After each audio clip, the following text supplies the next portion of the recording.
ई है क्या, E2 minus E1, ठीक है। तो तुम लोगों से पूछो E1 किसके इक्वल होगा, तो तुम लोगों को पता है E1 जो होता है माइनस का 13.6 into Z square upon n one square, ऐसे होगा। E2 कितना होगा बेटा, तो मतलब बोलोगे E2 will be equal to minus का 13.6 into Z square upon n two square.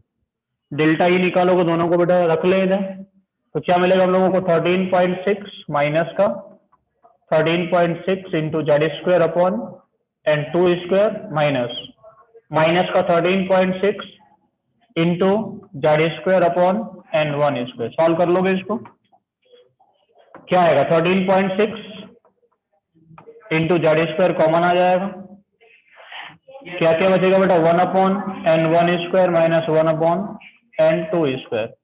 ये आ गया हम लोगों के पास डेल्टा ई। इतना एनर्जी या तो वो गेन करेगा रिलीज करेगा इलेक्ट्रॉन वोल्ट में, बेटा किसमें आएगा ये वैल्यू, इलेक्ट्रॉन वोल्ट में। समझ में आ रहा है मैं क्या बोला, कोई दिक्कत नहीं है ना। ये बताओ जो एनर्जी इसने गेन किया वो किससे गेन किया होगा, डेल्टा एनर्जी डेल्टा ई या तो वो गेन किया होगा, दो बातें हो सकता है ना बेटा, या तो वो क्या किया होगा गेन, या फिर क्या किया होगा रिलीज। समझ में आ रहा है कि नहीं आ रहा, गेन क्या हुआ तो हम लोग बोलेंगे पॉजिटिव हुआ, और गेन रिलीज किया तो बोलेंगे माइनस हो गया उतना एनर्जी, ठीक है। दो काम हुआ, तो गेन किया फिर क्या किया उसने रिलीज किया। गेन किससे किया था, एक रेडिएशन से किया था, मतलब ये गेन कहां से किया, इससे किया ना, इसी से तो एनर्जी लिया। रिलीज किसकी फॉर्म में किया बेटा, एक रेडिएशन की फॉर्म में किया। तो जो डेल्टा ई एनर्जी है वो इस रेडिएशन का होगा कि नहीं होगा, आना बोलो। तो डेल्टा ई एनर्जी है वो इसी रेडिएशन का होगा कि नहीं होगा, 100% होगा। डेल्टा ई एनर्जी जो रिलीज हुआ वो इस रेडिएशन का होगा कि नहीं होगा, होगा। मतलब एक वेव की फॉर्म में जा रहा है वो एनर्जी, एक रेडिएशन की फॉर्म में जा रहा है, ठीक है ना। अगर ये एनर्जी रेडिएशन का है तो हम लोग क्या बोल सकते हैं, ये जो एनर्जी होगा डेल्टा ई वो किसके इक्वल होगा बेटा, एच सी अपॉन लेमडा के इक्वल होगा। रेडिएशन का एनर्जी का फॉर्मूला क्या होता है, is equal to h nu. तो ये एनर्जी किसके इक्वल होगा, एच सी अपॉन लेमडा। तो एच सी अपॉन लेमडा किसके इक्वल हो जाएगा, 13.6 into Z square 1 upon n one square minus 1 upon n two square. समझ में आ रहा है कि नहीं आ रहा, देखो सर यहां से मैं ऐसा बोल सकता हूँ 1 upon lambda will be equals to 13.6 upon h into c into z square 1 upon n1 square minus 1 upon n2 square। h का वैल्यू तुम लोगों को पता है कि नहीं पता, आना बोल के बताओ। c का वैल्यू पता है कि नहीं पता, रख लोगे कि नहीं रख लोगे, सॉल्व कर लेंगे। सॉल्व करोगे तो 1 अपॉन लैम्डा कितना मिलता है बेटा, 109,677 into Z square 109,677 into z square 1 upon n1 square minus 1 upon n2 square centimetre inverse, ठीक है सर। किसमें आएगा वैल्यू, सेंटीमीटर में। ये 1 अपॉन लैम्डा को क्या बोलते हैं बेटा हम लोग, वेव नंबर। इसको हम लोग क्या बोलते हैं, वेव नंबर भी बोल सकते हैं, ठीक है। अगर मीटर में कन्वर्ट करना होगा, अगर इसी वैल्यू को तुम लोगों को लिखना है, वेव नंबर को किस में लिखना है बेटा, मीटर इनवर्स में। तो ये मिलेगा 10⁻7 into Z square 1 upon n one square minus 1 upon n two square metre inverse, ठीक है। तो ये जो ये वैल्यू आया हम लोगों के पास में 109,677 या 10⁻7, इसको हम लोग क्या बोलते हैं बेटा, 109,677 को हम लोग बोलते हैं रिडबर्ग कांस्टेंट। समझ आ रहा है मैं क्या बोल रहा हूँ, इसको भी हम लोग रिडबर्ग कांस्टेंट ही बोलते हैं, ठीक है। 109,677 को या 10⁻7 को, 10⁻7 जो होगा वो मीटर इनवर्स में हम लोगों को देगा वेव नंबर को, और जो 109,677 है वो सेंटीमीटर इनवर्स में, ठीक है। किसी से भी सॉल्व करो आंसर तो सेम ही आएगा। बेटर होता है कि हम लोग मीटर इनवर्स में जाएं, बाद में सेंटीमीटर में कन्वर्ट कर लें, अगर सेंटीमीटर में दिया है क्वेश्चन तो। ये वैल्यू तो थोड़ा डिफिकल्ट रहेगा ना 109,677 को सॉल्व करना। और देखो यहाँ से मीटर में लेके आओ तो 1.09677 आएगा ना, 1.09677 को हम लोग 1 लिख दिए, 1 इंटू 10⁻7। समझ आ रहा है ना मैं क्या बोल रहा हूँ। तो ये फॉर्मूला तुम लोगों को याद रखना है एज इट इज, एक तो एनर्जी वाला और एक ये वाला। तो एनर्जी वाला फॉर्मूला ज्यादा इंपॉर्टेंट है वैसे, ये जो लिखे है, ठीक है। यहाँ तो कॉपी कर लो जो भी तुम लोगों को इसमें से करना है, पहले लिखो इसको।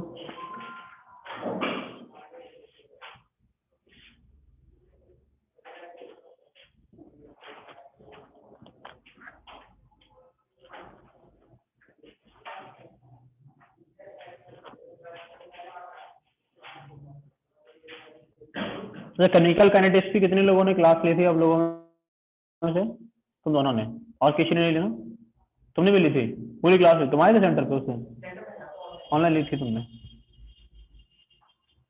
बट इस वीकेंड में हम लोग केमिकल काइनेटिक्स और सरफेस केमिस्ट्री दोनों खत्म करेंगे। जैसे नीट वाले तो पढ़ते नहीं है, उस क्लास में आते नहीं है ना। तुम लोगों को ऑप्शनल बोल दिया तो तुम लोगों को फिर पढ़ने से क्या मतलब, ये है ना। केमिकल काइनेटिक्स थोड़ा सा बचा है, उसको क्वेश्चंस प्रैक्टिस कराएंगे और बचा हुआ पार्ट खत्म कराएंगे एक दिन में। दोबारा पता नहीं कब टाइम आएगा, आएगा जरूर, लेकिन कराएंगे तो वैसे कराना तो है ही। लेकिन अभी कोशिश ये कर रहे हैं कि जल्दी से कर लोगे तो ठीक है, हमारा भला तो है नहीं कुछ, हम लोगों को तो पढ़ाना है, बाद में पढ़ा देंगे। 12th का एक चैप्टर खत्म करा दिया, 2 हम लोग खत्म कराएंगे 24th को, 26 को, 26 को मैं पढ़ाऊंगा, 25 को टेस्ट है। कल सारे क्लासेज ऑफ रहेंगे, कल कोई क्लास नहीं है तुम लोगों का। हाँ, क्यों का क्या मतलब? कल हम लोग यहाँ पे कोई है नहीं है ना, तो कल क्लासेस सारे ऑफ रहेंगे, मतलब ऑल सब्जेक्ट्स। फ्राइडे को ऑफ रहते, सारे क्लासेस फ्राइडे को रख ले। फ्राइडे को ऑफ रखते थे ना, फ्राइडे को एक ही क्लास तो होता है वैसे भी, नहीं क्या? तो सैटरडे को एक एक दिन रहता है ना ऑफ वीक में, तो हम लोग फ्राइडे को रखते थे ना, बाकी सब्जेक्ट्स का वो नहीं रहेगा। ये हो गया कॉपी।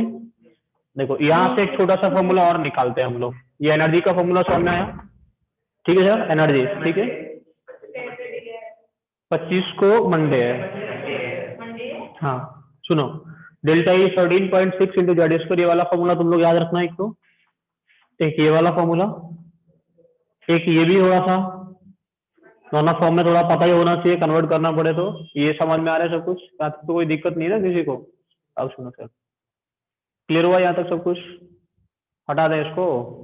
सर बस आखिरी में लिखी थोड़ा नहीं, क्या कर रहे थे तुम लोग?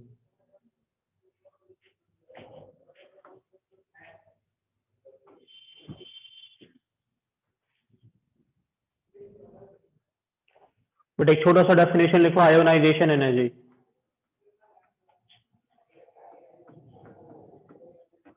आयोनाइजेशन एनर्जी या आयोनाइजेशन पोटेंशियल, ठीक है। बड़े लिखोगे आयोनाइजेशन एनर्जी या फिर क्या, आयोनाइजेशन पोटेंशियल।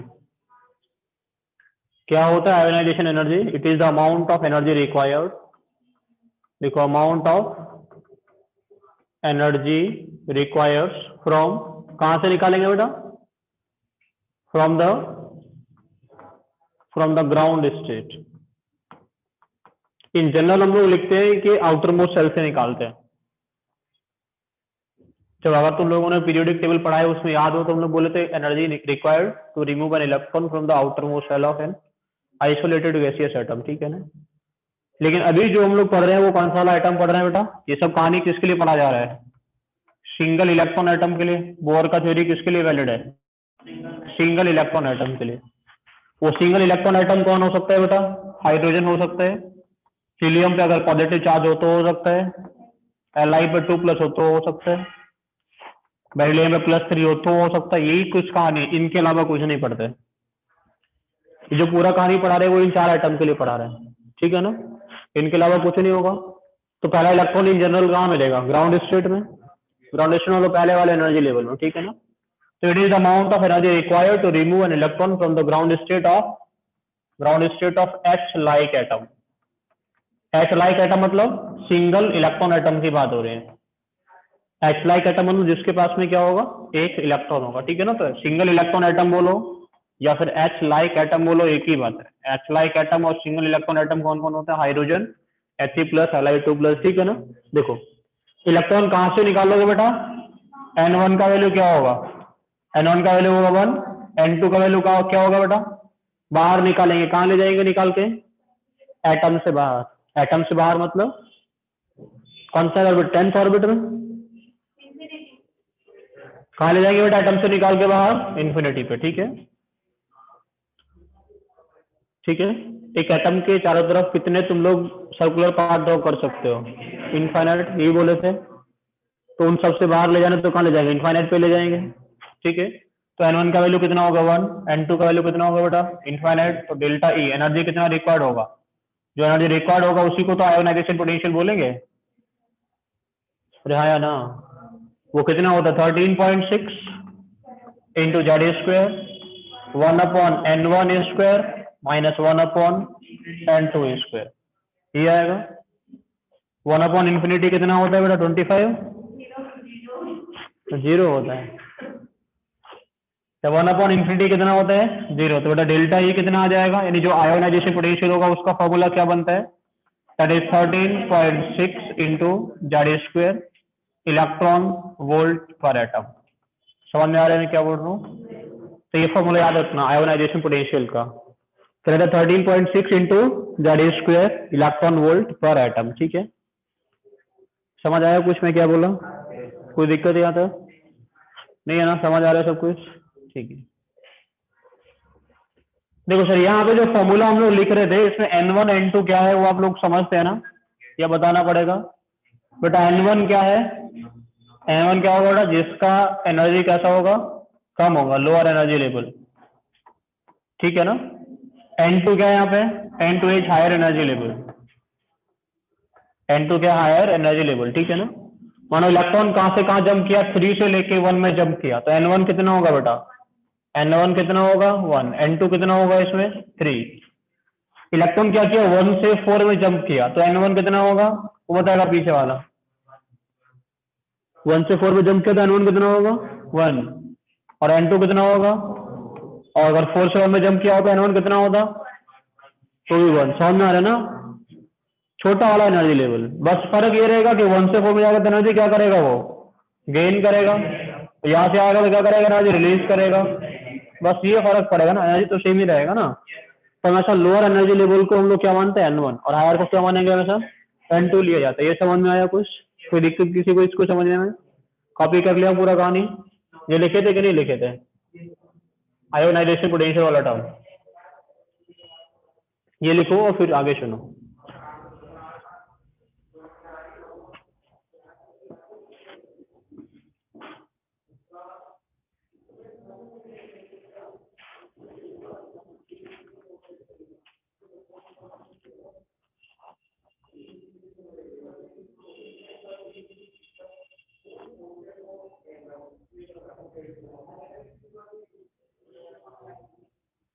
लिख दिया इतना,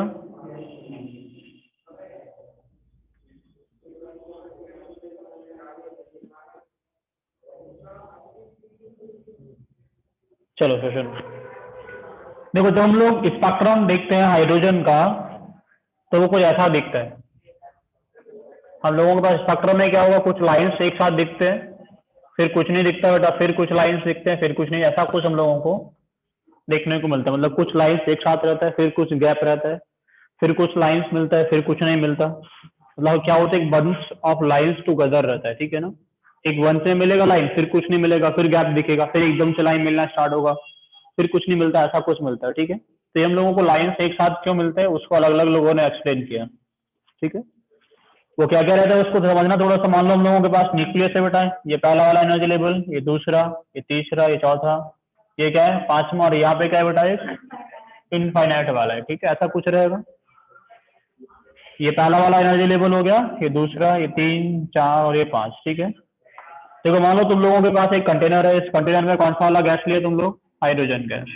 इसको तुम लोग हीट कर दिया, energy the, what ever the way use, तुम लोग हीट करके दे सकते हो, इलेक्ट्रिक डिस्चार्ज पास करा के दे सकते हो, एनर्जी देना है। एनर्जी देने के बहुत सारे तरीके हो सकते हैं, कुछ जगह पे सनलाइट से ही मिल जाते हैं।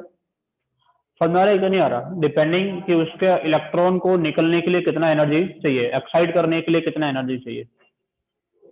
तो तुम लोग पढ़े थे बहुत सारे तरीके के रिएक्शंस भी 10th में पढ़ के आए होंगे, फोटोलिसिस है ना, इलेक्ट्रोलिसिस, फोटो डिकम्पोजिशन वगैरह वगैरह। तो कहीं एनर्जी फोटोन से मिल गया, कहीं हीट करना पड़ा, कहीं पे हम लोगों को इलेक्ट्रिक डिस्चार्ज पास कराना पड़ा, सब तरीके से मिल सकता है, ठीक है। अब तुम लोग इसको बेटा एनर्जी दिए, तो क्या हाइड्रोजन के सभी एटम को इक्वल एनर्जी मिलेगा, हो सकता है सबको अलग अलग मिले। समझ में आ रहा है कि नहीं आ रहा, जो इस एनर्जी के सोर्स के पास में होगा उसको ज्यादा मिल गया, जो दूर होगा उसको कम मिला। तो सभी जितनी भी एटम्स होंगे उन सभी के केस में इलेक्ट्रॉन निकल के कहाँ जाएगा बेटा? सभी का एक ही एनर्जी लेवल में जाएगा कि अलग अलग जाएगा? सबका अलग अलग एनर्जी लेवल में जाएगा। लौट के कहाँ पे आएगा बेटा? लौट के तो आएगा ग्राउंड स्टेट में, ठीक है ना। देखो, इलेक्ट्रॉन का एक्साइट करना मतलब तुम लोगों का पिकनिक पे जाने जैसा रहता है, ऐसे था ना। तो तुम लोगों को पैसा मिला, तुम लोग दौड़ के चले गए यहाँ से, पैसा खत्म हुआ, वापस घर पे आ गए, ऐसे होगा कि नहीं होगा? और कहाँ जाएंगे? वो जगह है तुम्हारे पास में, घर पे लौटोगे कि नहीं लौटोगे? तो ये ग्राउंड स्टेट में लौट के आते हैं बेटा, कहीं पे चला जाए क्या करेगा? वापस लौट के कहाँ पे आएगा? ग्राउंड स्टेट में। और लौटने का तरीका उसके एनर्जी पर डिपेंड करेगा। हो सकता है कि वो, मान लो तुम लोग कहीं घूमने गए, मान लो कहाँ चले गए बेटा? दिल्ली। तो हो सकता है तुम्हें आगरा लौट के आना है, तो हो सकता है कि सीधे सीधा बस पकड़ो यहीं पे आ जाओ, एक पॉसिबिलिटी है। दूसरा है कि पहले नोएडा आए, फिर ग्रेटर नोएडा आके रुके, फिर मथुरा की तरफ चले गए। मतलब number of transition are possible. समझ में आ रहा है कि नहीं आ रहा? ऐसा कुछ पॉसिबिलिटी है कि नहीं आने का? बिल्कुल है। तो जो इलेक्ट्रॉन कहीं पे भी गया वो लौट के तो आएगा बेटा ग्राउंड स्टेट में, आना तो उसको ग्राउंड में, लेकिन लौट के आने के तरीके क्या हो सकते हैं बेटा? अलग अलग हो सकते हैं। अब लौट के आने के तरीके अलग अलग होंगे तो जो हम लोगों को एनर्जी मिलेगा, सबके केस में अलग अलग एनर्जी का रेडिएशन मिलेगा। जैसे तुम लोगों को पता है पहले वाले दो एनर्जी लेवल का बीच का जो डिफरेंस है 10.2 इलेक्ट्रॉन वोल्ट, याद है कुछ? इसका कितना था बेटा? 3.4 माइनस में, इसका माइनस में 13.6। तो कितना डिफरेंस होगा? 10.2 का। पहले दो एनर्जी लेवल्स के बीच का डिफरेंस कितना होता है? 10.2 का। और इतना डिफरेंस कहीं पे नहीं मिलता। समझ आ रहा है कि नहीं आ रहा? दूसरा कहानी ये है कि जो एनर्जी होता है वो इनवर्सली प्रोपोर्शनल टू वेवलेंथ रहता है, इज इक्वल टू hc/λ। अब यहाँ पे एनर्जी का डिफरेंस आ रहा है तो वेवलेंथ कैसा मिलेगा? कम मिलेगा। जितना कम वेवलेंथ इस ट्रांजिशन में मिलेगा वो कहीं और मिल सकता है क्या? कहीं नहीं मिलेगा। तो ये वाले जब ट्रांजिशन फर्स्ट में होगा तो वहां जो एनर्जी का डिफरेंस होगा वो कैसा होगा? सबसे ज्यादा होगा। तो सबसे कम वेवलेंथ के रेडिएशन मिलेंगे वो पास पास मिलेंगे। सेकंड में होगा तो वो फिर एक साथ मिल जाएंगे, थर्ड वाले फिर एक साथ मिलेंगे। तो ऐसे हम लोगों को लाइंस एक साथ मिलता है। पहले में ट्रांजिशन किया तो देखो लौट के आने का तरीका क्या है? लौट के आने का तरीका पहला ये हो सकता है कि इलेक्ट्रॉन कहीं पे भी था, कहाँ लौट के आ गया बेटा? फर्स्ट में लौट के आ गया। समझ में आ रहा है कि नहीं आ रहा? पहला तरीका हो सकता है बेटा ये। दूसरा तरीका क्या हो सकता है? इलेक्ट्रॉन कहीं पे भी था, कहाँ लौट के आया बेटा? सेकंड में लौट के आया। एक ये हो सकता है कि इलेक्ट्रॉन पहले कहाँ लौटा बेटा? कहीं से भी, थर्ड में लौट के आया। एक तरीका ये सकता है इलेक्ट्रॉन कहीं से भी कहाँ लौटा बेटा? फोर्थ में लौटा। कहाँ पे? फोर्थ, ये वाला। और एक तरीका ये कहाँ लौटा बेटा? फिफ्थ में लौटा। तो इसको अलग अलग लोगों ने एक्सप्लेन किया है। अगर इलेक्ट्रॉन फर्स्ट में लौट के आता है ग्राउंड स्टेट में तो बेटा उसको हम लोग क्या बोलते हैं? उसको हम लोग बोलते हैं लाइमन सीरीज।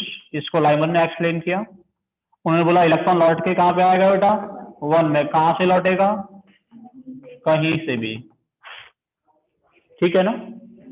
तो N1 क्या है? उसका ग्राउंड स्टेट क्या है? 1। कहां से लौट रहा है बेटा? किसी भी हाई एनर्जी लेवल से लौटेगा तो हाई से ना, कि लो से लौट के आएगा? हाई से लौट के आएगा ना, ठीक है। दूसरा सीरीज को हम लोग क्या बोलते हैं बेटा? बामर सीरीज। तो बेटा वो इन्होंने क्या बोला? इलेक्ट्रॉन कहाँ लौटेगा बेटा? दूसरे वाले में। और कहां से लौटेगा? कहीं से भी। 3 हो सकता है, 4 हो सकता है, 5 हो सकता है। समझ में आ रहा है कि नहीं आ रहा? तीसरा बेटा कौन सा? पास्टन सीरीज बोलते हैं उसको। उन्होंने क्या बोला? इलेक्ट्रॉन कहाँ लौटता है बेटा? थर्ड में। कहाँ से लौट? इनका सबका ग्राउंड स्टेट फिक्स है। एक्साइटेड स्टेट क्या हो सकता है? कोई भी हाई एनर्जी लेवल। ऐसे बेटा फिर नेक्स्ट वाला कौन था? ब्रैकेट। ब्रैकेट ब्रैकेट ने बोला इलेक्ट्रॉन N1 कहाँ लौटेगा बेटा? फोर्थ में। और कहाँ से लौट के आ सकता है? 5, 6, 7, 8 कहीं से भी, ठीक है ना। फाइनल वाला बेटा क्या है? फंड सीरीज इसको बोलते हैं, पी नहीं बोल पढ़ते हैं, ठीक है। तो N1 कितना होगा इसका? 5। N2 कितना होगा? 6, 7 से, ठीक है ना। एक और हार्मफुल सीरीज होता है उसको लिख देंगे। तो समझ में आ रहा है कि नहीं आ रहा? सब लोगों ने अपना ग्राउंड स्टेट फिक्स कर दिया। सब सही है बेटा। एक ने बोला एक में लौटता है, सब जगह लौट सकता है ना, आने का पॉसिबिलिटी है कि नहीं है? बस सब अलग अलग रेडिएशन को एक्सप्लेन करेंगे। ये बोलेगा कि रेडिएशन कैसा दिखेगा अगर वन में लौटेगा तो? कौन सा? अल्ट्रावायलेट। दूसरे में आएगा तो विजिबल, जिसको हम देख सकते हैं। तीसरे में आएगा तो इंफ्रारेड। चौथे में आएगा तो भी इंफ्रारेड। पांचवें में आएगा तो फार इंफ्रारेड। ठीक है, सब लोगों ने अलग अलग रीजन को एक्सप्लेन किया है। सब लोगों ने क्या किया? अलग अलग रीजन को एक्सप्लेन किया। वो कैसे किया वो बताएंगे हम, ठीक है। देखो यहां तक समझ में आया या नहीं आया ये बताओ? तो बेटा हम लोगों को सीरीज याद रखना है। सबसे पहला सीरीज कौन सा वाला, लाइमन सीरीज, दूसरा बामर सीरीज, इनका ग्राउंड स्टेट फिक्स हो गया। तीसरा क्या है बेटा, पाशन, फिर क्या है ब्रैकेट, फिर क्या है बेटा फर्म सीरीज, एक और होता है हम्फ्रे सीरीज। इसके अकॉर्डिंग N1 कितना होगा, 1 2 3 4 5 6। N2 कितना होगा, any of the higher energy level. इसके अकॉर्डिंग N2 क्या होगा, कोई भी high energy level. High energy क्या होगा, इसके लिए 2 से लेके स्टार्ट होगा, इसका 3 से स्टार्ट होगा, इसका 4 से स्टार्ट होगा। समझ आ रहा है कि नहीं आ रहा, कोई हाई एनर्जी लेवल, समझे कि नहीं समझे। इन्होंने अलग अलग रीजन को एक्सप्लेन किया, कैसे किया उसको पहले लिखने से पहले सुनो। देखो अब तुम लोगों से पूछे कि हम लोगों के पास में इलेक्ट्रॉन थर्ड ऑर्बिट से, कहां से, थर्ड ऑर्बिट से लाइमन सीरीज में आ रहा है, उसका रेडिएशन क्या होगा, तुम लोग बता सकते हो। थर्ड ऑर्बिट टू लाइमन उसका ट्रांजिशन हुआ इलेक्ट्रॉन का, कहां से कहां तक हुआ, थर्ड टू लाइमन, उसका वेवलेंथ क्या है, उसका फ्रीक्वेंसी क्या है, उसका वेव नंबर क्या है, वो किस एनर्जी का रेडिएशन कमिट करेगा, वो सब पूछ सकता है। तो कैसे बताओगे बेटा, लाइमन में आ रहा है मतलब N1 कितना होगा, बस यही कहानी चाहिए ना। 4.5 N2 कितना हो गया बेटा 3, डेल्टा ई कितना होता है बेटा 13.6 into Z square 1/1 minus 1/3 energy मिल गया। अब बोला तो ये सब कहानी किसके अंदर चल रहा है, एटम के अंदर, तो जेड कितना रख देंगे बेटा 1। सुनो पहले ठीक से, मैं क्या बोला समझ आया, एनर्जी मिल गया कि नहीं मिल गया, मिल गया। अब तुम लोगों से पूछो वेवलेंथ कितना होगा, तुम लोग बोल सकते हो hc अपॉन लैम्डा से वेवलेंथ निकाल लेंगे। फ्रीक्वेंसी पूछे तो h न्यू करके फ्रीक्वेंसी निकाल लेंगे। वेव नंबर पूछे तो 1 अपॉन लैम्डा ही कैलकुलेट कर लेंगे। सारे काम किए जा सकते हैं, अरे हाँ के ना, चलो। तो हम लोग बेटा सारे ट्रांजिशन का वेवलेंथ निकाल सकते हैं। हम लोग बात करेंगे कि लिमिट क्या क्या है ट्रांजिशन की। हम लोग बात क्या करेंगे बेटा, हम लोग बात करेंगे सीरीज लिमिट क्या होगी, मतलब कौन से वेवलेंथ से लेके कौन से वेवलेंथ तक हम लोगों को मिलता है किसी भी सीरीज में, चाहे वो लाइमन हो, चाहे वो बामर हो, पाशन हो, ब्रैकेट हो, फंड हो, कोई भी सीरीज में जाके देखे तुम लोगों को कौन से बेटा वेवलेंथ के बीच का वेवलेंथ मिलेगा। उससे हम लोग बता सकते हैं कि ये हम लोगों के लिए विजिबल है, इंफ्रारेड है, फार इंफ्रारेड है, अल्ट्रावायलेट, वो बता सकते हैं ना। समझ आ रहा है कि नहीं आ रहा, हम लोगों को पता चल जाए कि ये वाला रेडिएशन हम लोगों को मिला, उसका वेवलेंथ ये है, तो हम लोग बता सकते हैं ना। मान लो तुम्हें वेवलेंथ बता दे तो तुम लोग तो रट लोगे कि रेड का वेवलेंथ ये होता है। अगर वो तुम्हें बता दे तो ठीक है रेड है, नहीं तो दूसरा कलर। विजिबल का वेवलेंथ क्या क्या होता है, रेड से लेके ब्लू तक का। तो दोनों के बीच का वेवलेंथ याद कर सकते हैं कि नहीं कर सकते, कर सकते हैं, और दूसरा निकाल भी सकते हैं अभी जो कैलकुलेट करेंगे उससे। ठीक है, समझ आ रहा है मैं क्या बोल रहा हूँ। तो बेटा हम लोग उसको तो याद ही कर सकते, सीरीज लिमिट की बात करेंगे कि हम लोगों को जो रेडिएशन मिला वो किस सीरीज में लाई करता है। तो जैसे तुम लोगों से पूछो लाइमन का बेटा सीरीज लिमिट क्या होगा। सीरीज लिमिट निकालने का मतलब क्या है, सीरीज लिमिट निकालने का मतलब है कि तुम लोगों को निकालना है मैक्सिमम वेवलेंथ क्या होगा, और तुम लोगों को निकालना है मिनिमम वेवलेंथ क्या होगा। ये तो लिमिट होगा बेटा। तो मैक्सिमम मिनिमम निकाले तो ना तो मिनिमम से कम जाएगा ना मैक्सिमम से ऊपर जाएगा, बीच में मिलता रहेगा। बीच में क्या मिलेगा वो हम लोग ट्रांजिशन पर डिपेंड करेगा, जिससे पूछेगा निकाल कर दे देंगे। समझ में आया कि नहीं आया। तो मैक्सिमम वेवलेंथ निकालना है, मिनिमम वेवलेंथ निकालना है बेटा। तो बेटा मैक्सिमम वेवलेंथ और मिनिमम वेवलेंथ निकालने के लिए एनर्जी किसके इक्वल होता है, hc upon lambda. Energy is inversely proportional to lambda, आया ना। मैक्सिमम वेवलेंथ का मतलब क्या होगा बेटा, मैक्सिमम वेवलेंथ का मतलब होता है मिनिमम एनर्जी, और मिनिमम वेवलेंथ का मतलब क्या होता है बेटा, मैक्सिमम एनर्जी। उल्टा रहता है ना, आया ना। समझ आ रहा है मैं क्या बोल रहा हूँ। तो बस ये निकालना है मिनिमम एनर्जी का ट्रांजिशन क्या होगा लाइमन में बेटा। देखो N1 का वैल्यू कितना रहता है, लाइमन में 1 रहता है, N1 तो फिक्स है। अब तुम लोग बताओ कि मिनिमम एनर्जी का ट्रांजिशन क्या होगा। मिनिमम एनर्जी का ट्रांजिशन के लिए N2 का वैल्यू क्या होना चाहिए, इसके लिए N2 का वैल्यू क्या होना चाहिए, जल्दी से बताओ। और इसके लिए N2 का वैल्यू क्या होना चाहिए ये बताओ। मिनिमम के लिए क्या होगा 2 और मैक्सिमम के लिए क्या होगा। एनर्जी तुम लोगों ने बता दिया ना। देखो ये वाला जो ट्रांजिशन होगा वो क्या देगा हम लोगों को, मिनिमम वेवलेंथ, और ये वाला ट्रांजिशन लोगों को क्या देगा बेटा, मैक्सिमम वेवलेंथ। समझ आ रहा है कि नहीं आ रहा। उल्टा कहाँ लिखे, सही तो लिखे। ये बेटा न्यूक्लियस है, ये पहला वाला एनर्जी लेवल, ये दूसरा, और ये इनफाइनाइट वाला।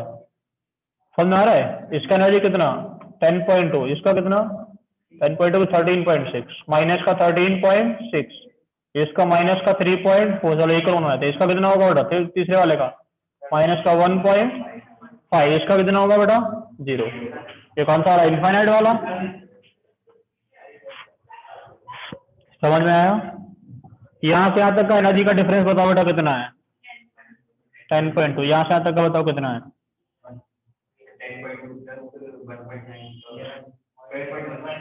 12.1, ज्यादा ही हुआ ना। सबसे कम डिफरेंस तो इन दो का ही होगा ना, पड़ोसी का। और सबसे ज्यादा क्या होगा बेटा ये वाला, ये कितना हो जाएगा 13.6। तो ये मैक्सिमम एनर्जी कब होगा जब इनफाइनाइट से आएगा इलेक्ट्रॉन फर्स्ट में, और मिनिमम एनर्जी कब होगा जो सेकंड से आएगा फर्स्ट में। समझ में आ रहा है कि नहीं आ रहा। जहां पे मैक्सिमम एनर्जी होगा वेवलेंथ कैसा मिलेगा हम लोगों को मिनिमम, जहां बेटा मिनिमम एनर्जी होगा वेवलेंथ कैसा मिलेगा हम लोगों को मैक्सिमम। समझ में आ रहा है मैं क्या बोला। किसी भी बेटा इसका सीरीज लिमिट निकालना हो तो निकाल सकते हो। तुम लोगों से पूछे लैम्डा मिनिमम क्या होगा, तुम लोगों को lambda minimum equal to 13.6 into Z square 1/n1 square minus 1/n2 square. तुम लोगों से पूछे लैम्डा मैक्सिमम कितना होगा, वो कितना आएगा 13.6 into Z square 1/n1 square minus 1/n2 square 1 lambda बेटा ना। समझ आ रहा है कि नहीं आ रहा। लैम्डा निकल के आ जाएगा कि नहीं आ जाएगा। गलत लिखवा रहे हो ना फॉर्मूले में तुम लोग। यहाँ कितना लिखो 10⁻7 ना 13.6 का, यहाँ पे कितना लिखो 10⁻7, ये भी कितना 10⁻7, ये किसमें आएगा मीटर इनवर्स, ये भी किसमें आएगा मीटर इनवर्स। अब कंपेयर कर सकते हो ना दोनों का। लिमिट तो मिल गया तुम लोगों को वेवलेंथ का, मिला कि नहीं मिला। ऐसे तुम लोगों से पूछे बामर सीरीज का लिमिट क्या होगा बता सकते हो कि नहीं बेटा। बामर सीरीज का लिमिट पूछे बता सकते हो कि नहीं। n1 का वैल्यू कितना होता है लैम्डा, अगर तुम लोगों को निकालना है मिनिमम तो n2 कितना होना चाहिए बेटा n2 होना चाहिए मैक्सिमम। समझ में आ रहा है कि नहीं। लैम्डा तुम लोगों को निकालना है मैक्सिमम तो n2 कैसा होना चाहिए बेटा मिनिमम कितना होगा इसका पड़ोसी। समझ में आया। पार्शियल सीरीज के लिए तुम लोगों से बोले तो बताओ तो जल्दी से, और फिर इसको कॉपी कर लेना। n1 का वैल्यू कितना होता 3, लैम्डा निकालना है कौन सा वाला मिनिमम, तो n2 का वैल्यू कितना, लैम्डा निकालना है मैक्सिमम तो n2 का वैल्यू कितना 4। कॉपी करो ये सब। अब देखो अब सीरीज निकल जाएगा ना थोड़ा। इसमें सीरीज कौन सा होता है लाइमन में अल्ट्रा वायलेट यूवी रेज। इसमें कौन सा वाला होता है विजिबल। इसमें क्या होता है इंफ्रारेड। इसमें क्या होता है इंफ्रारेड। इसमें क्या होता है, इसमें क्या होता है।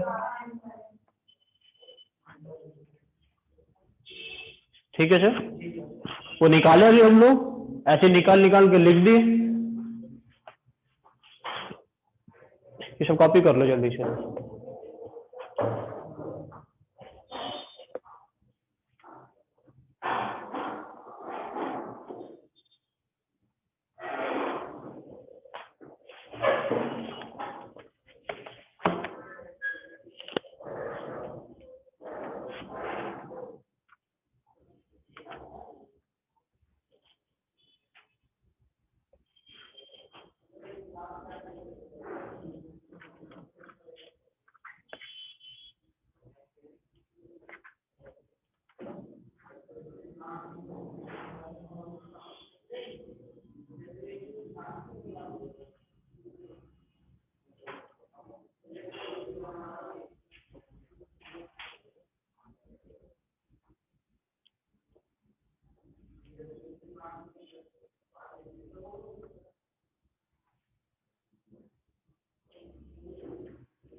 लिख दिया बेटा इसको,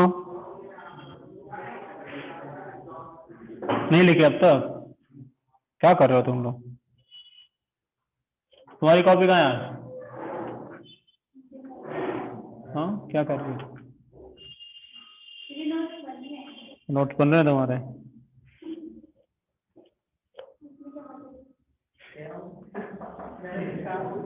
लिख दिए? तूने लिख दिया? पहले से लिखे हो तुम्हारे भी? बजा रहा था इसको कोई? हाँ अब नहीं बुला दीजिए जरा। इससे इससे क्या काम है?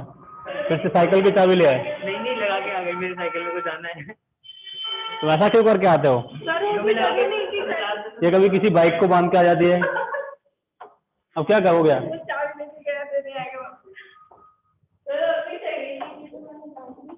हो गया ये? हो गया इतना? हाँ ना बेटा नहीं है, फंड तक पढ़ना है, ठीक है? हम्फ्रे भी नहीं है सिलेबस में, फंड तक, फंड सीरीज तक पढ़ना होता है। हाँ इसके आगे कुछ नहीं पढ़ना होता। क्वेश्चंस क्या पूछते हैं लोग? कराएंगे ना, क्वेश्चन ही लिखवाएंगे बेटा, पढ़ा लें पहले। ये हो गया। इधर का कॉपी किया जो लिखा है। देखिए सर, एक तो ये बात है कि एक तो थ्योरेटिकल क्वेश्चन के लिए सारे सीरीज याद रखना जरूरी है, और जब क्वेश्चन पूछेगा तो वो जनरली किससे पूछता है? विजिबल और अल्ट्रावायलेट से, ठीक है ना? क्योंकि इंफ्रारेड का और फार इंफ्रारेड का जो ग्राउंड स्टेट है वो फिक्स नहीं, तुम लोगों को दिख रहा होगा, है ना? इन दोनों का ग्राउंड स्टेट फिक्स नहीं है ना, ग्राउंड भी फिक्स नहीं, एक्साइटेड तो किसी का फिक्स नहीं होता। इलेक्ट्रॉन लौट के कहां से आएगा वो फिक्स होता है क्या? नहीं। तो इनका ग्राउंड स्टेट और एक्साइटेड स्टेट, यानी अगर हम लोग इंफ्रारेड के लिए बोले तो फिक्स नहीं है, और फार इंफ्रारेड के लिए फिक्स नहीं है, तो जिसका फिक्स है उससे क्वेश्चन पूछता है। तो अगर न्यूमेरिकल बनता है तो विजिबल से या अल्ट्रावायलेट से बनता है, जो थ्योरी बोलता है। जैसे लाइमन सीरीज ना बोल के वो अल्ट्रावायलेट रीजन बोल देगा। क्या बोल देगा? इलेक्ट्रॉन कहां से जंप किया? फिफ्थ से कहां पे? विजिबल रीजन में। तो किस वेवलेंथ का रेडिएशन निकला? तो विजिबल रीजन से मतलब कौन सा ऑर्बिट में आया? दूसरे में आया। अल्ट्रावायलेट बोलता तो किस में आया? फर्स्ट में आया। तो ग्राउंड स्टेट देखो, एक्चुअल में तीन तरीके हो सकते हैं। बोलते हैं कि फिफ्थ से कहा जंप किया? बामर सीरीज में। फिफ्थ से कहा जंप किया? टू में। फिफ्थ से कहा जंप किया? विजिबल रीजन में। बोलने का तरीका अलग अलग हो सकता है ना। बात तो ये कि ग्राउंड स्टेट बोलना चाह रहे हैं कि वो क्या है? टू है, ठीक है? यहां तक समझ आया बेटा? ये तो मुझे भी नहीं पता। नहीं, इसका ग्राउंड स्टेट कितना है? इसका कितना है? इसमें कौन सा रेडिएशन मिलता है? ये तुम जो पूछो उसका आंसर देना, ठीक है? इलेक्ट्रॉन कहां से बेटा जंप किया? फिफ्थ से विजिबल रीजन में, बेटा इसी को बोलने देना। तो N1 का वैल्यू बताओ।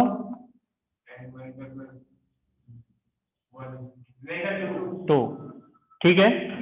फिफ्थ से कहां जंप किया बेटा? विजिबल के लिए तुम लोगों ने बोला N1 का वैल्यू कितना? टू। तो तुम बोलो इंफ्रारेड रीजन में जंप किया, तो N1 का वैल्यू बताओ। 3 लेंगे 4 लें? नहीं, कौन सा लें? क्यों 4 नहीं हो सकता?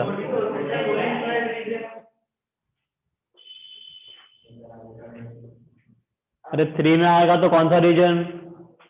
जोर से बोलो ना। 3 में आएगा तो कौन सा रीजन? मैं जो बोल रहा हूँ उसका नाम बताओ। इंफ्रारेड ना। और 4 में आएगा तो कौन सा? 3 में आएगा तो भी इंफ्रारेड, 4 में आएगा तो भी इंफ्रारेड। तो फिक्स नहीं हुआ ना, दोनों में तो इंफ्रारेड मिल रहा है। दो ऐसा ट्रांजिशन हो गया ना 3 और 4 का, जिसमें IR मिलेगा, इसलिए फिक्स नहीं, तो क्वेश्चन नहीं पूछेगा। तो क्लियरली मेंशन करेगा, पास्ट टाइम ब्रैकेट या मेंशन करेगा 3 4, IR नहीं बोलेगा। IR लेने पर दो पॉसिबिलिटी हो जाएगी, तुम 3 भी ले सकते हो और 4 भी ले सकते हो। FIR बोलने पर तुम 4 भी 5 भी ले सकते हो और 6 भी ले सकते हो, इसलिए उसको नहीं बोलता वो, ठीक है? ये कॉपी कर लिया सारा कहानी? हाँ, ये नीचे का कहानी कुछ नहीं लिखना है, इतना लिखना है बस। मिनिमम वेवलेंथ के लिए कौन सा ट्रांजिशन, मैक्सिमम के लिए कौन सा ट्रांजिशन, वो कहानी समझाए थे, ये भी समझाए बस, ठीक है?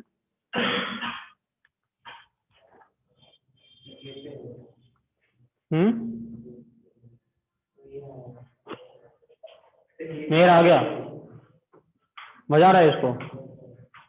मजा आया था उसमें? Thank you sir.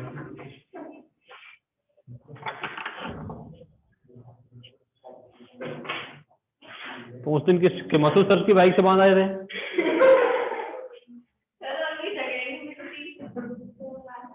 ना किसी अननोन की बैग से बांध के आया करो, नहीं सर, सर की बैग को पता है हेलमेट लगा रखा है। अननोन से बांध के आया करो ना। सर कोई मतलब किसी को जाना हो तो मेरी साइकिल को करके ले और क्या, ये लिखो बेटा, मेरी बैग तो ऐसे सुबह से शाम तक खड़ी रहती है ना, लिख दिए थे ना।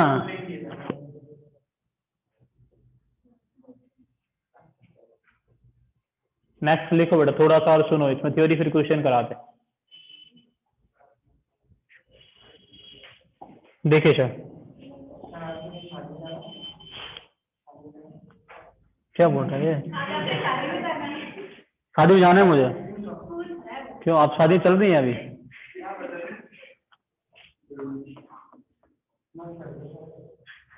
बेटा मैं डेली मस्त लगता हूँ, क्यों ना, सुनो, सुन लो बेटा, सुन लो।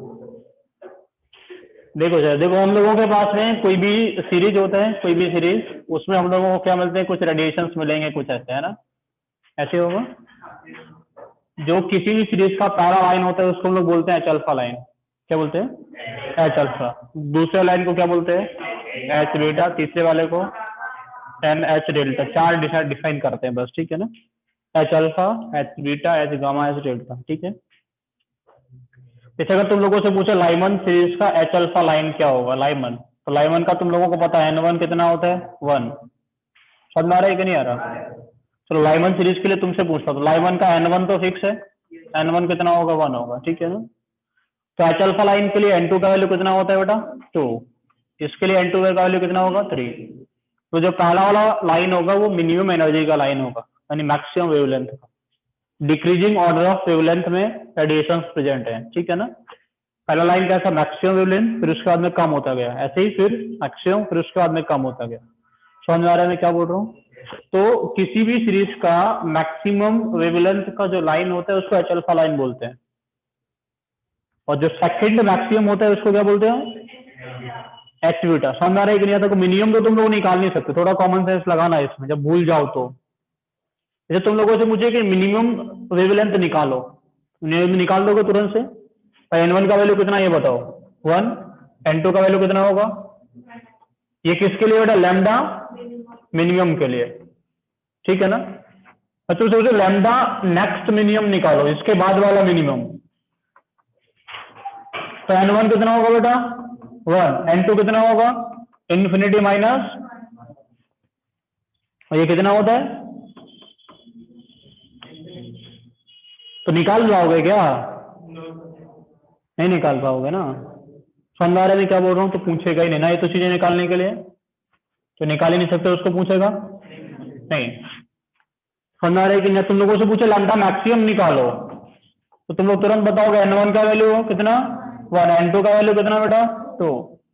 तो तुम लोगों से लैम्डा मैक्सिमम नेक्स्ट वाला पूछने लगे, इसके बाद वाला, तो क्या होगा बेटा, तुम लोग बोला N1 का वैल्यू 1, N2 का वैल्यू 3। इसके बड़ा वैल्यू हम लोगों को पता है, लेकिन इन्फिनिटी से छोटा क्या होता है वो नहीं पता। समझ में आ रहा है कि नहीं आ रहा? तो ये चीजें पूछ सकता है, ठीक है। समझ गया था? कोई दिक्कत हुई किसी को? तो बेटा ऐसे हम लोग निकाल सकते हैं किसी भी सीरीज का। N2 का वैल्यू 3, N2 का वैल्यू कितना होगा 4, और N2 का वैल्यू कितना होगा बेटा 5। सिमिलरली ये सारी चीजें तुम लोगों से किसके लिए पूछा होता है बेटा, बामर सीरीज के लिए। तो N1 का वैल्यू कितना होता है बेटा 2। एच अल्फा लाइन के लिए N2 का वैल्यू कितना होगा 3, 4, 5, 6। समझ में आया कि नहीं आया? सो लिख सकते हैं। पार्शियल सीरीज के लिए खुद से लिख लेना। N1 का वैल्यू कितना होता है 3, N2 कितना होगा बेटा 4, 5, 6।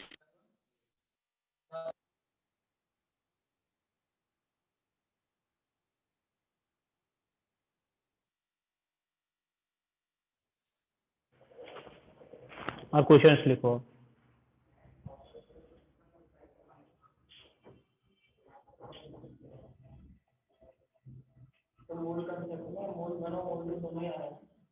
कब आ रहे हैं 25 को? मोल कॉन्सेप्ट जो तुम्हारा टेस्ट में जो टॉपिक दिया है उसमें मोल 1 आ रहा है, मोल 2 नहीं आ रहा। नीट वालों का ना मोल 1 आ रहा है, मोल 2 नहीं आ रहा। चलो लिखो। Questions.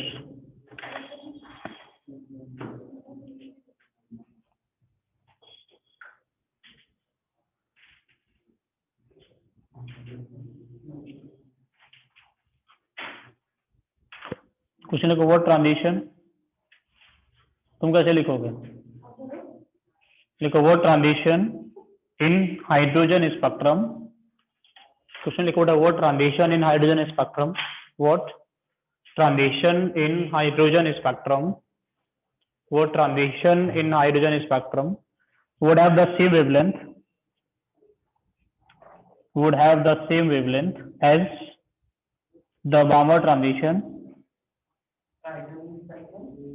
would have the same wavelength as the Balmer transition, as the Balmer transition, n is equals to 4 to n is equals to 2, n is equals to 4 to n is equals to 2 of He plus spectrum. N is equals to 4 to n is equals to 2 of He plus spectrum. ठीक है ना? समझ में आ रहा है मैं क्या बोल रहा हूँ?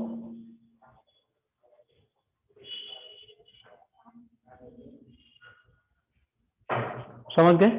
नेक्स्ट लिखो, the wavelength of the Balmer H alpha line, the wavelength of the Balmer H alpha line, the wavelength of the Balmer H alpha line is 6565 angstrom, is 6565 angstrom। बेटा कौन सा लेवल के लिए बोल रहे हैं? बामर के लिए, ठीक है ना? Calculate the wavelength of H beta line. Calculate the wavelength of H beta line of the same hydrogen like atom. Calculate the wavelength of H beta line of the same hydrogen like atom.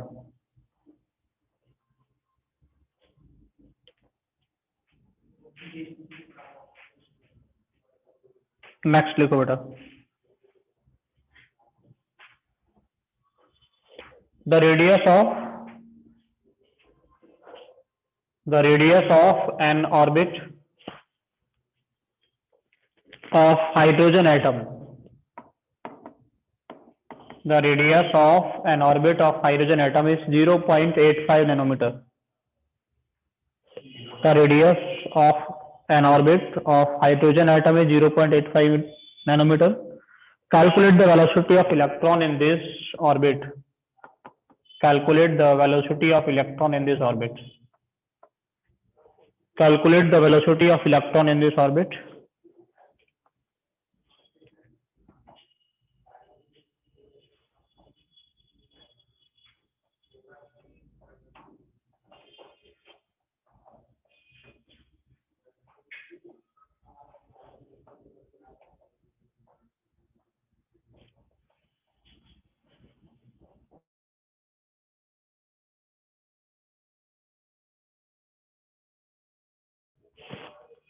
The energy of an excited H atom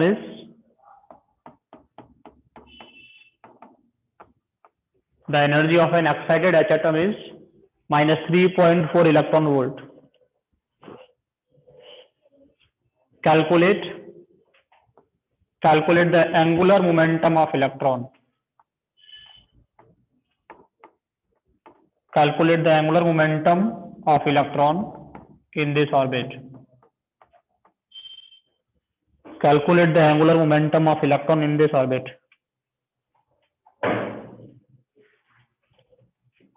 Next question, calculate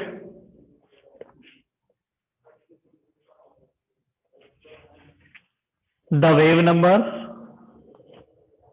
Calculate the wave number. Calculate the wave number for the shortest wavelength transition. Calculate the wave number for the shortest wavelength transition is Balmer series.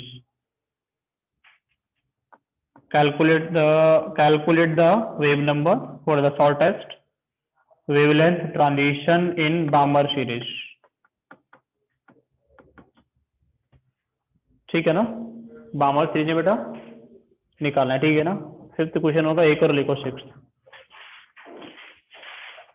देखो the if the average life time of N excited state of H atom, if the average life time, if the average lifetime, if the average lifetime, if the average lifetime of an excited state of H atom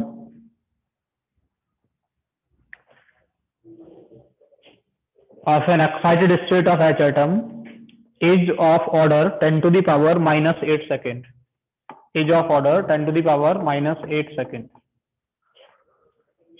ठीक है ना, मतलब बोल रहे हैं कि अगर एक इलेक्ट्रॉन जाएगा किसी ऑर्बिट में तो वहां जाके कितने टाइम तक रुकता है वो, 10 to the power minus 8 second तक रुकता है। उसका में लौट के कहां पे आ जाएगा, अपने वाले ऑर्बिट में आ जाएगा। ठीक है ना, बोल रहा है estimate how many orbits, estimate how many orbits, estimate how many orbits, estimate how many orbits an electron makes when it is in the state n is equals to 2, when it is in the state n is equals to 2, when it is in the state n is equals to 2 before it suffers a transition to n is equals to 1 state, before it suffers a transition, before it suffers a transition, before it suffers a transition, before it suffers a transition to n is equals to 1 state। ठीक है sir, ये question हम लोग discuss करेंगे, है ना।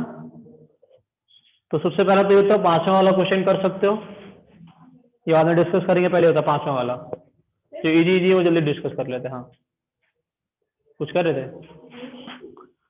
पांचवा वाला बेटा क्या करेंगे हम, शॉर्टेस्ट वेवलेंथ का वेव नंबर पूछ रहे, बामर सीरीज का तो निकाल ही सकते हो बेटा। बामर सीरीज में n1 का वैल्यू कितना हो गया 2, तो शॉर्टेस्ट वेवलेंथ के लिए n2 का वैल्यू कितना होगा, शॉर्टेस्ट वेवलेंथ मतलब मैक्सिमम एनर्जी ना। ठीक है, तो 1/λ पूछ रहा है, that is 10 to the power 7 into hydrogen atom के लिए 1 is पे 1/4 माइनस 1/∞ स्क्वायर मीटर इनवर्स, तो हो गया ये आएगा ना 1/4 इंटू 10 टू द पावर 7, ये आंसर होगा। किस में आएगा बेटा, मीटर इनवर्स में। ठीक है ना, ये वैल्यू किस में आ जाएगा, मीटर इनवर्स में। ठीक है ना, इतना यही आंसर हो जाएगा। क्वेश्चन नंबर 4 वाला बताओ, क्योंकि किसी को दिक्कत तो नहीं समझने में पांचवे वाले को। 4 वाला बेटा एनर्जी दी है उसका 3.4 इलेक्ट्रॉन वोल्ट एच एटम के लिए। एनर्जी कौन से वाले ऑर्बिट का होता है ना, याद है ना, तो कौन से वाले स्टेट का एनर्जी इतना होता है, कौन से वाले का, एन का वैल्यू कितना हो गया बेटा 2, तो एमवीआर किसके इक्वल होता है, angular momentum MVR is equal to n into h upon 2 n का वैल्यू कितना है 2, तो कितना हो जाएगा बेटा angular momentum 2 into h upon 2 मतलब एच अपॉन पाई, यही आंसर है। एंगुलर मोमेंटम निकालना है सेकंड ऑर्बिट का। समझ आया या नहीं आया, क्वेश्चन लगता है डिफिकल्ट है, बहुत इजी है। ठीक है सर, एनर्जी दिया है, एन निकाल लो, एन निकाल के क्या निकालो, ये बताओ कि उसका एंगुलर मोमेंटम कितना होगा। समझ गए, इसका नेक्स्ट वाला बताओ, ये वाला, ये निकाल सकते हो बेटा। रेडियस कितना 0.85 नैनोमीटर, बिल्कुल। डिस्टेंस दिया है, एच एटम का फॉर्मूला क्या होता है, डिस्टेंस ऑफ एच एटम का फॉर्मूला क्या होता है, आर इक्वल टू क्या होता है बेटा 0.9 इंटू एन स्क्वायर, जेड तो बेटा 1 है ना, कितने आएगा पिकोमीटर में, एंगस्ट्रॉम में, इतना कितना 0.529 एंगस्ट्रॉम ना। नैनोमीटर में कन्वर्ट करने के लिए कितने से इंटू करें, एंगस्ट्रॉम को नैनोमीटर में कन्वर्ट करने के लिए कितने से इंटू करें? 10 से इंटू कर लें या डिवाइड कर लें? सोचो थोड़ा, बताओ। मल्टीप्लाई करें या डिवाइड? मैं चाय पी लेता हूँ तब तक, बताओ।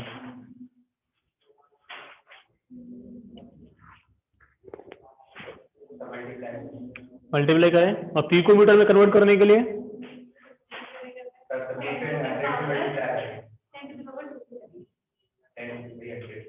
52.9 पिकोमीटर होता था ना शायद। नहीं सर, 52.9 पिकोमीटर। मतलब पिकोमीटर में कन्वर्ट करने के लिए 100 से इनटू करना पड़ता था, क्योंकि जो पिकोमीटर होता है वो एंगस्ट्रॉम से छोटा वैल्यू होता है और नैनोमीटर बड़ा होता है। तो यहाँ डिवाइड करेंगे कि क्या करें? छोटा वैल्यू कौन है? तो इंटू करेंगे। एंगस्ट्रॉम छोटा तो इंटू कर दें फिर। और क्या बात कर रहे हो? ग्राम को किलोग्राम में कन्वर्ट करने के लिए और इंटू कर दें। एंगस्ट्रॉम छोटा है तो डिवाइड करेंगे ना फिर बड़ा बनाने के लिए। कितने से? 10 से डिवाइड। समझ आ रहा है कि नहीं आ रहा? तो ये कितना हो जाएगा? 0.0529 या 0.051 या 0.05 भी लेके काम चला सकते हो। हाँ 0.053, ठीक है। तो ये बन जाएगा 0.0, ये जाएगा 0.053 into n square angstrom, that is nanometre, that is equal to 0.85 nanometre. तो n स्क्वायर आ जाएगा बेटा 0.85 अपॉन 0.053। n निकालोगे इसका अंडर रूट करके, जो n आ जाएगा उससे वेलोसिटी निकाल लो। n आ जाएगा कि नहीं? कितना आ रहा है? सॉल्व करके बताओ। और वेलोसिटी कितना होता है बेटा? बताओ फॉर्मूला वेलोसिटी का। 2.18 into 10 to the power 6 into Z n कुछ तो होता होगा। क्या बात करते हो? जेड अपॉन है। जेड स्क्वायर कब से आने लगा?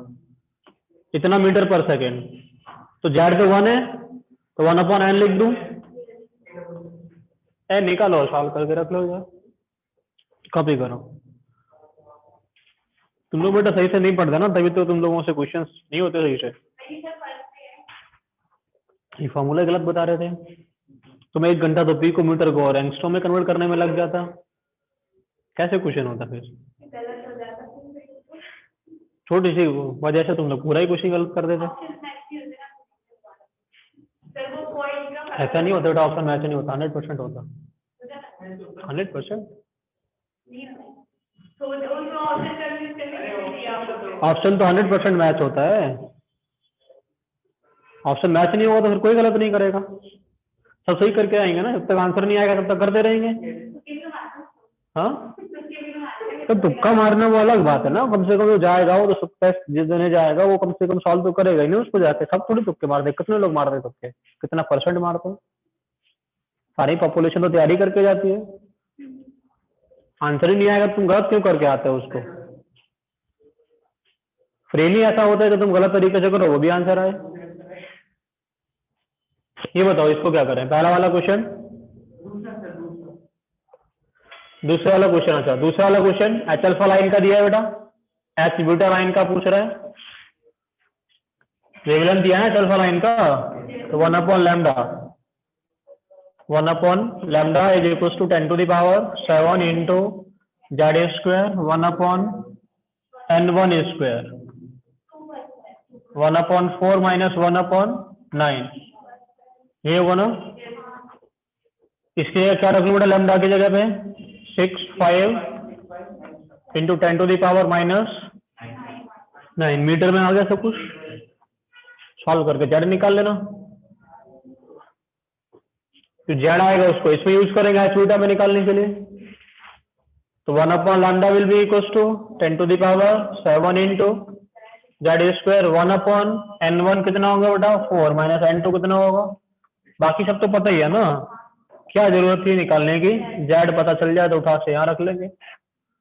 ठीक है ना, सारे क्वेश्चंस में एक चीज पहले वाले स्टेप से कैलकुलेट करके दूसरे वाले में रखनी है। हो गया इतना? तो फिर लास्ट वाला क्वेश्चन पे चलते हैं, फिर लास्ट पे आएंगे फर्स्ट पे। पहले वाले में दोनों चीजें फाइंड करनी है, तुम लोगों का हो सकता है दिमाग सही से ना चले, सबसे बाद में करेंगे। उसमें बताना है, वो क्वेश्चन ऑप्शन से होगा एक्चुअल में। तो फर्स्ट क्वेश्चन लिखे है ना, हाँ वो देंगे ना बेटा, रुक तो जाओ, इतना परेशान क्यों हो रहे हो। पहला वाला क्वेश्चन किससे होगा? ऑप्शन से होगा वो क्वेश्चन, ठीक है। चलिए नीचे चले बेटा, 6th वाले हैं, बताओ कितना बेटा ऑर्बिट्स बनाएगा, ये तो कर ही सकते हो।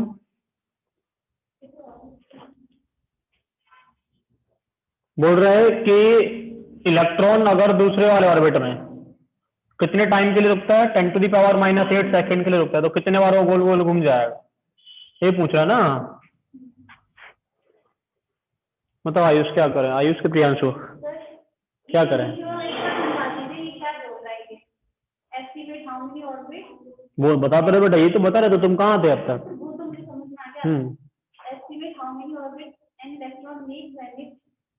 वही तो समझा रहे थे बेटा अभी, कि कितने बार घूम जाएगा इलेक्ट्रॉन उसमें दूसरे।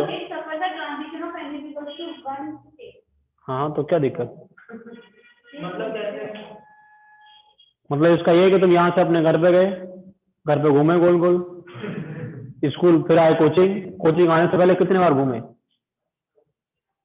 तो तुम कहाँ गए? दूसरे वाले ऑर्बिट में गए, दूसरे वाले ऑर्बिट में कितने सेकंड तक घूमे, फिर लौट के कहाँ गए, कहाँ वापस 1 में, तो 1 में आने से पहले कितने बार घूमे, कहाँ घूमे, अरे दूसरे वाले ऑर्बिट में घूमे ना।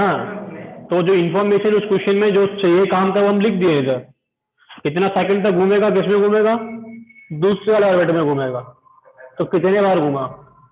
बाकी पूरा जो कहानी लिखा उसको पढ़ने का जरूरत नहीं है, बोल दे इतना टेम्परेचर पे, लिख देगा इतना प्रेशर पे, क्या फर्क पड़ता है उसमें। बोल रहे 1 में लौट के आएगा, वो बोलता है ट्रांजिशन टू n=3, तो ये बात एक ही 3 में जाता था, वहां तो निकालना तो दूसरे वाले में कितना टाइम घूम रहा है वही ना, तो दूसरे वाले में कितना टाइम घूमा, 10⁻⁻8 सेकंड। तुम लोग होता नंबर ऑफ रिवॉल्यूशंस पर सेकंड कितना होगा, उसी को फ्रीक्वेंसी ऑफ द रिवॉल्यूशन बोलते हैं। क्या बोलते हैं? फ्रीक्वेंसी ऑफ द रिवॉल्यूशन भी कैलकुलेट करवा लेता है तुम लोगों से क्वेश्चन में। फ्रीक्वेंसी ऑफ द रिवॉल्यूशन का मतलब बेटा एच के आर ऐसे ऐसे घूमेगा, एक चक्कर में कितना घूमेगा, 2πr। एक सेकंड में कितना घूमेगा, v। हाँ है ना, नहीं आया समझ? एक सेकंड में कितना घूमेगा, तो उसका स्पीड क्या होगा, v मीटर पर सेकंड। एक चक्कर में कितना घूमेगा, 2πr। टोटल डिस्टेंस क्या है, v, और एक सेकंड में v घूमेगा ना, पता नहीं 500 चक्कर लगा दिया हो।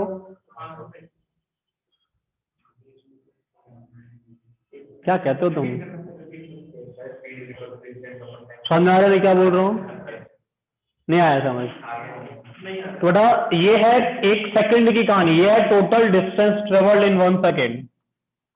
Way the total distance travelled in 1 second. अब तो समझ में आ रहा है ये क्या बेटा, डिस्टेंस ट्रेवल्ड इन 1 रिवॉल्यूशन।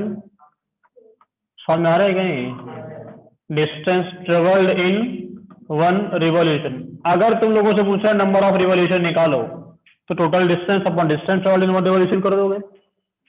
अरे हाँ या ना, नंबर ऑफ रिवॉल्यूशन पर सेकेंड, नंबर ऑफ रिवॉल्यूशन पर सेकेंड अगर तुम लोगों को निकालना है तो वो क्या होगा बेटा, इसी को हम लोग बोल देंगे फ्रीक्वेंसी ऑफ द रिवॉल्यूशन।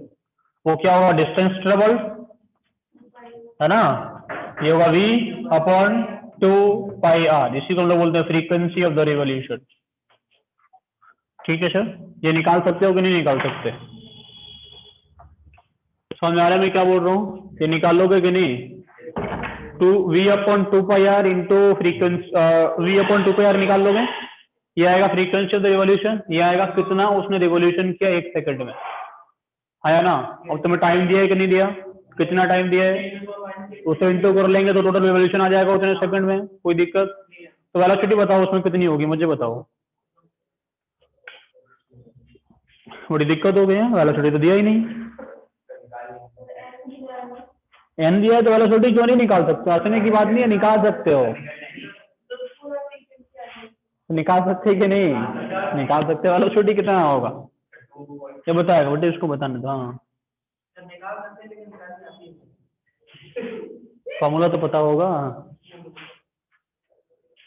और तुम्हें कैसे पढ़ाएं हम, ये तो बताओ।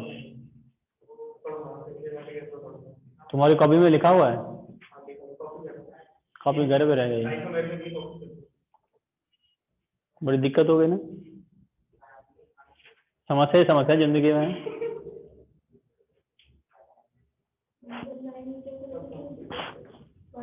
बेटा वेलोसिटी निकाल लोगे ना? क्या 1.09 क्या मीटर पर सेकंड? ठीक है 1.09 मीटर पर सेकंड, इतना ही आ रहा है बस। इंटू 10 टू दी पावर कुछ नहीं आ रहा। 2.18 into 10 to the power 6 into 1/n metre पर सेकंड, इतना आ जाएगा बेटा वेलोसिटी। रेडियस कितना आएगा? 52.9 into 10 to the power 12 into n square, इतना मीटर। 12 के -12, ठीक है। यूनिट सेम रखना बेटा, मीटर पर सेकंड में ले रहे हो तो इसको किस में लेके आना? मीटर में, तभी तो फ्रीक्वेंसी मिलेगा। उसमें रख दोगे, वेलोसिटी तो मिल गया, रेडियस तो मिल गया, फ्रीक्वेंसी तो रिवोल्यूशन मिल गया, सब कुछ मिल गया। ठीक है, कोई दिक्कत तो नहीं हुई किसी को समझने में? बड़ा ये तो तुम्हें करना ही पड़ेगा, एटलीस्ट वेलोसिटी निकालना पड़ेगा, एटलीस्ट रेडियस निकालना पड़ेगा, और वो फॉर्मूला भी याद करना पड़ेगा। तो फ्रीक्वेंसी और रिवोल्यूशन जो होता है वो v/2πr होता है। अगर टाइम पीरियड पूछे तो उल्टा हो जाता है। तो फ्रीक्वेंसी कैसा होता है? रेसिप्रोकल टाइम पीरियड, है ना? तो टाइम पीरियड अगर होगा तो उल्टा निकल के आ जाएगा। टाइम पीरियड होगा वो होगा 1 फ्रीक्वेंसी ऑफ द रिवोल्यूशन, होगा 2πr/v।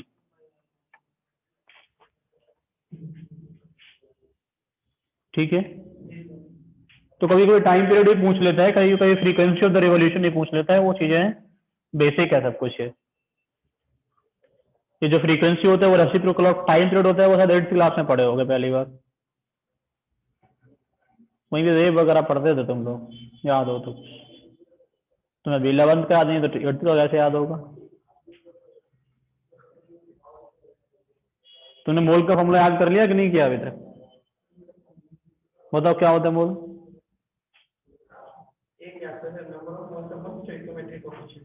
ये मोल होता है?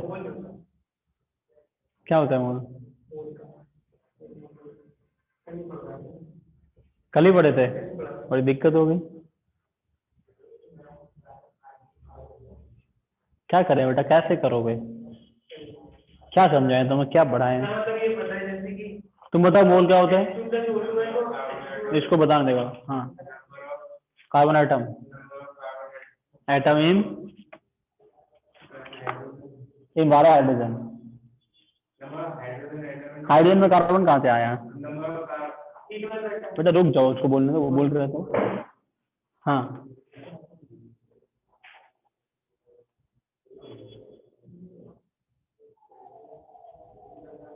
क्या तो हम पागल है तुम? एक तो है।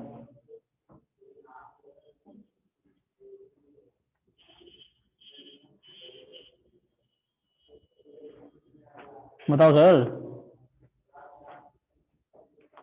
कैसे पढ़ाएं तुम्हें?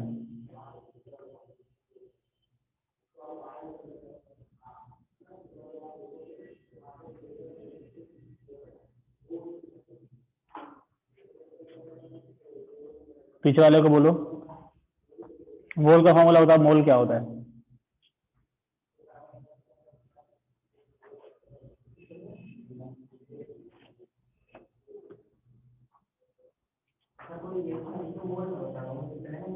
तो रिएक्शन लिख दें, 2 ग्राम हाइड्रोजन में मोल बताने हैं।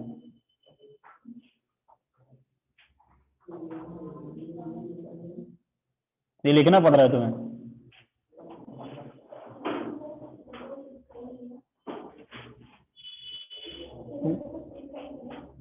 इसने नहीं लिखा कुछ, इसी की कॉपी है ये। तुमसे नहीं, तुमसे क्या करो, तुम क्या करो ये बताओ। इसको क्या हुआ? तुम इसे कह रहे हो?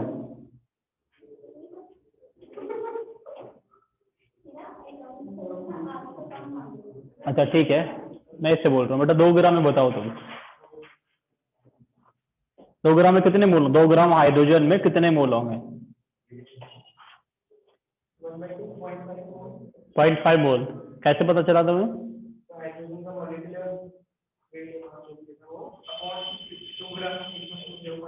कितना होता है मॉलिक्यूलर वेट हाइड्रोजन का? हाइड्रोजन मॉलिक्यूल होता है, एटम होता है? मॉलिक्यूल नहीं होता।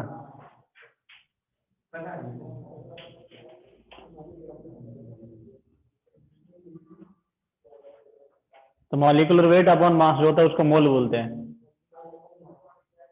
मैं तुमसे पूछ रहा हूँ बेटा, मैं नहीं बता रहा हूँ।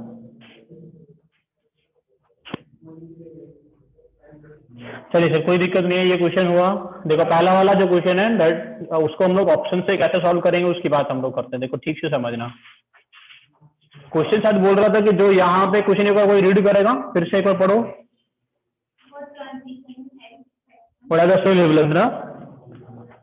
है ना? हाँ, बोल रहा था हाइड्रोजन एटम के अंदर कौन सा वाला ट्रांजिशन का वेवलेंथ इस ट्रांजिशन के जैसा होगा, ऐसे बोला ना? तो ये ट्रांजिशन के जैसा किस ट्रांजिशन का वेवलेंथ होगा, ऐसा कुछ बोल रहा है। समझ आ रहा है कि नहीं आ रहा? देखो, और किस ट्रांजिशन का वेवलेंथ होगा, तो ना तो तुम लोगों को N1 पता है ना N2 पता है।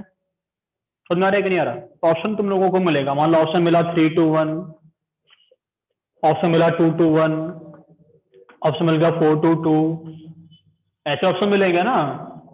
अरे हाँ या ना?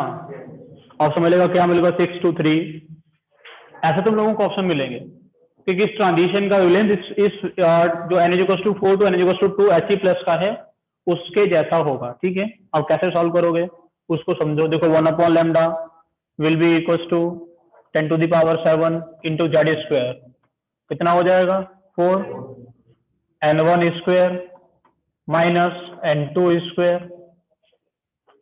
समझ आ रहा है कि नहीं आ रहा? N1² माइनस N2², है ना? 1/N1² minus 1/N2²। ठीक है, इसको सॉल्व करोगे बेटा, ये कितना आएगा? 16, या कितना आएगा? 4 - 1। अरे हाँ या ना? 4 - 1/16 गया तो सब कुछ बचेगा कितना? ये सब कुछ बचेगा 3/4, है ना? समझ आ रहा है कि नहीं आ रहा? अब तुम्हें क्या देखना है, हाइड्रोजन एटम का जेड, पहले सुन लो बेटा, हाइड्रोजन एटम का जेड कितना होता है? 1। समझ आ रहा है कि नहीं आ रहा? हाँ कि ना? तो देखो ये तो इतना ही रहेगा कॉमन, इसमें तो कोई दिक्कत नहीं है ना? है कि नहीं? नहीं है। दूसरा वाला देखो, इसके लिए हाइड्रोजन एटम के लिए बात करें तो 10⁻7 1/λ will be equal to 10⁻7 into Z² कितना? 1 1/N1² माइनस 1/N2²। किसके ब्रैकेट से 3/4 निकल के आएगा, ये तो देखना है। हाँ या ना? ये कितना होगा बेटा? 9। तो अपॉन में तो 4 आना ही नहीं, अपॉन में 4 कहां से आएगा? यहां से, यहाँ के ना? अपॉन में 4 इसी से आएगा, तो ये आंसर है। उससे कैसे आएगा? इसका 16 आएगा, इसका कितना आएगा बेटा? 4, तो ये आएगा बेटा कितना? 3/16 आएगा निकल के। और यहाँ से कितना आएगा बेटा? 4 होगा ये, और ये 1 होगा, तो 4 - 1/4 होगा ना, यहाँ से निकल के आएगा 3/4। ऐसे देख लेना सॉल्व करके कि क्या दिक्कत है। सबको ऑप्शन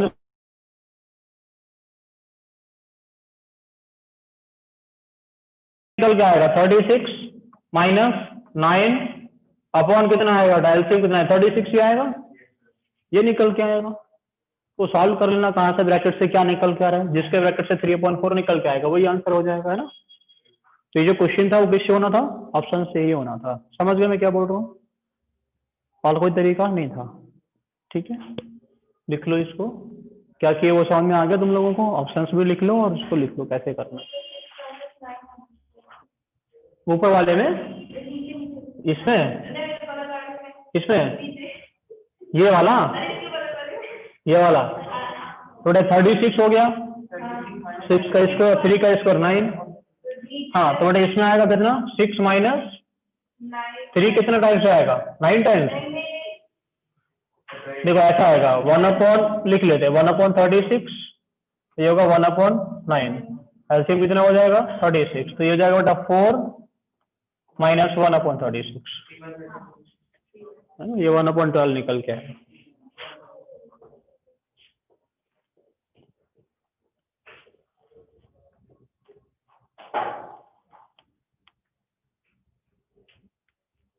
ठीक है सर, इसके आगे हम लोग नेक्स्ट क्लास में डिस्कस करेंगे। थोड़ा पढ़ लेना, लेकिन तुम लोग फॉर्मूले वामूले कम से कम याद कर लेना, तो तुम्हें फॉर्मूले याद नहीं होते तो हम क्या करेंगे पढ़ा के।